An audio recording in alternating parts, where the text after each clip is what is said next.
Las Tres Marías son un conjunto de pequeñas islas pertenecientes a Nayarit, que en su conjunto cubren 245 kilómetros cuadrados. La más grande de ellas, la isla María Madre, tiene una historia bastante interesante, que le ha valido el apodo de la tumba del Pacífico, pues durante muchos años albergó una de las cárceles más duras del país, la Colonia Penal Federal Islas Marías, el Alcatraz mexicano. En 1905, por orden de Porfirio Díaz, se convirtió a la Isla Madre en una cárcel de máxima seguridad, destinada a presos de alta peligrosidad y principalmente a opositores políticos. La distancia de las islas a tierra continental promedia más de 100 kilómetros de mar y es hogar de cientos de tiburones, haciendo que un escape sea casi imposible.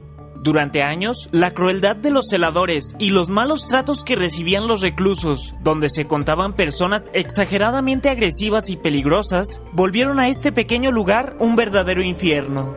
El ser trasladado aquí era considerado por muchos como un castigo peor que la muerte. Aunque efectivamente fue habitada por criminales seriales y personas de alta peligrosidad, a los pocos años cambió de sistema y se volvió una cárcel bastante buena para estar recluido.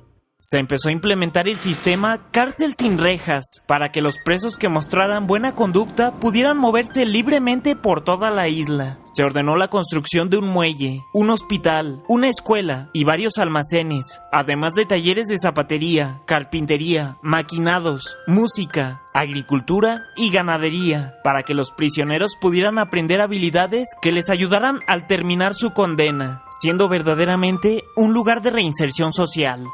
Se les entregó a los reclusos una pequeña casa construida por ellos mismos, la cual podían adornar con muebles que ellos mismos hacían, e incluso si mostraban una excelente conducta, se les permitía que sus familiares fueran a la isla a vivir con ellos, hasta que terminara su sentencia. Increíblemente, el sistema dio resultados magníficos, un lugar verdaderamente único en México. Claro que para acceder a todos estos privilegios se debían cumplir varios requisitos. El recluso debía tener entre 20 y 50 años, estar cumpliendo una condena mínima de 2 años, estar sano físicamente, no pertenecer a grupos delictivos, ser una persona de bajos recursos y no ser considerado un psicópata. Uno de sus inquilinos más conocidos fue la Madre Conchita, que recordaremos por ser la mente maestra detrás del ataque que le arrebató la vida a Álvaro Obregón. Por increíble que parezca, alguien en 1989 logró escapar del penal. Carlos Mujica, un preso que laboraba como músico, aprovechó una fiesta para huir discretamente a una de las islas cercanas, donde improvisó una destartalada embarcación con la que insólitamente logró llegar a tierra continental después de 13 días de navegación. La policía que lo dio por muerto lo volvió a capturar menos de un año después, cuando intentaba asaltar una iglesia. En el año 2010, el archipiélago fue declarado como Reserva de la Biosfera por la UNESCO, destinado a la conservación y protección de la biodiversidad.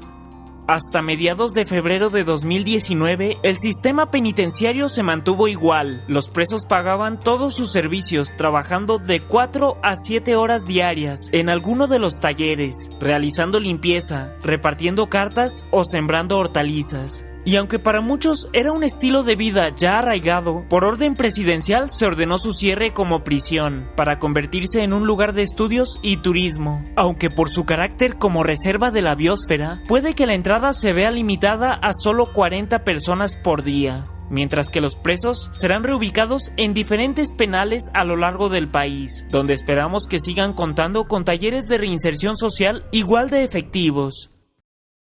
¿Qué piensas al respecto? ¿Te gustaría visitar estas islas? ¿Qué historias se ocultan dentro de la tumba del Pacífico?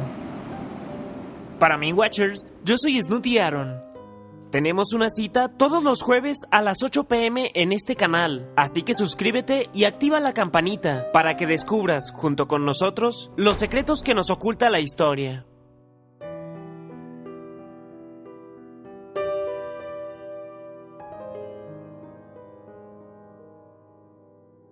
Hasta la próxima.